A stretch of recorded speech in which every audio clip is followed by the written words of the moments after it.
Committee కుర్రాళ్ళు cinema release అయి నిన్న బుధవారంతో 20 రోజులు కంప్లీట్ అయింది. ఈ 20 రోజుల గ్రాస్ కలెక్షన్స్ చూస్తే తెలంగాణలో ఈ సినిమా 8 కోట్లు గ్రాస్ కలెక్ట్ చేస్తే, రాయలసీమ నుంచి 2 కోట్లు, ఇక మిగిలిన ఆంధ్ర నుంచి 6 కోట్లు, అలా టోటల్గా తెలుగు రాష్ట్రాల్లో కమిటీ కుర్రాళ్ళు సినిమా 20 రోజుల్లో 16 కోట్లు గ్రాస్ కలెక్ట్ చేసింది. ఇక కర్ణాటక నుంచి 50 లక్షలు, ఓవర్సీస్ నుంచి 1 కోటి, అలా టోటల్గా 20 రోజుల్లో కమిటీ కుర్రాళ్ళు సినిమా 17.5 కోట్లు గ్రాస్ కలెక్ట్ చేసింది. ఇక అందులో థియేటర్ల రెంట్లు, గవర్నమెంట్ ట్యాక్సులు, ఖర్చులన్నీ పోను డిస్ట్రిబ్యూటర్ షేర్ వచ్చేసి 9.5 కోట్లు ఉంది.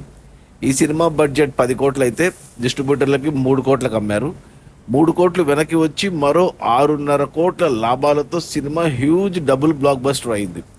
ఈరోజు గురువారం, ఈరోజు కొత్త సినిమా రిలీజ్ ఉంది నానేది సరిపోద శనివారం, సో థియేటర్లు తగ్గొచ్చు. ఈ రోజుతో ఈ సినిమాకు 3 వారాలు కంప్లీట్ అవుతాయి. ఇక ఈ 4వ వారం బిగినింగ్ రేపటి నుంచి శుక్ర, శని, ఆదిలో ఈ వీకెండ్లో థియేటర్స్లో ఉంటే ఇంకొంచెం కలెక్షన్స్ రావచ్చు. అయినా కానీ already cinema double block buster అయింది. 4వ వారంలో ఉంటే మరి చూడాలి 20 కోట్ల గ్రాస్కి వెళ్తుందా, 10 కోట్ల షేర్ వస్తుందా అనేది.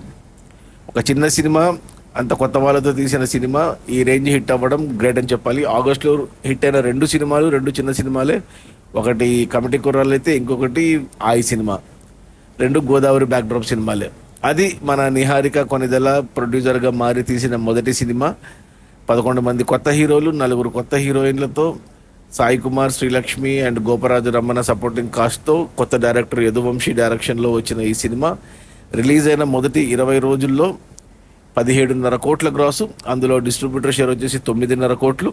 సినిమాను డిస్ట్రిబ్యూటర్లు 3 కోట్ల కొంటే 6.5 కోట్ల లాభాలతో cinema double blockbuster hit. Okay, bye.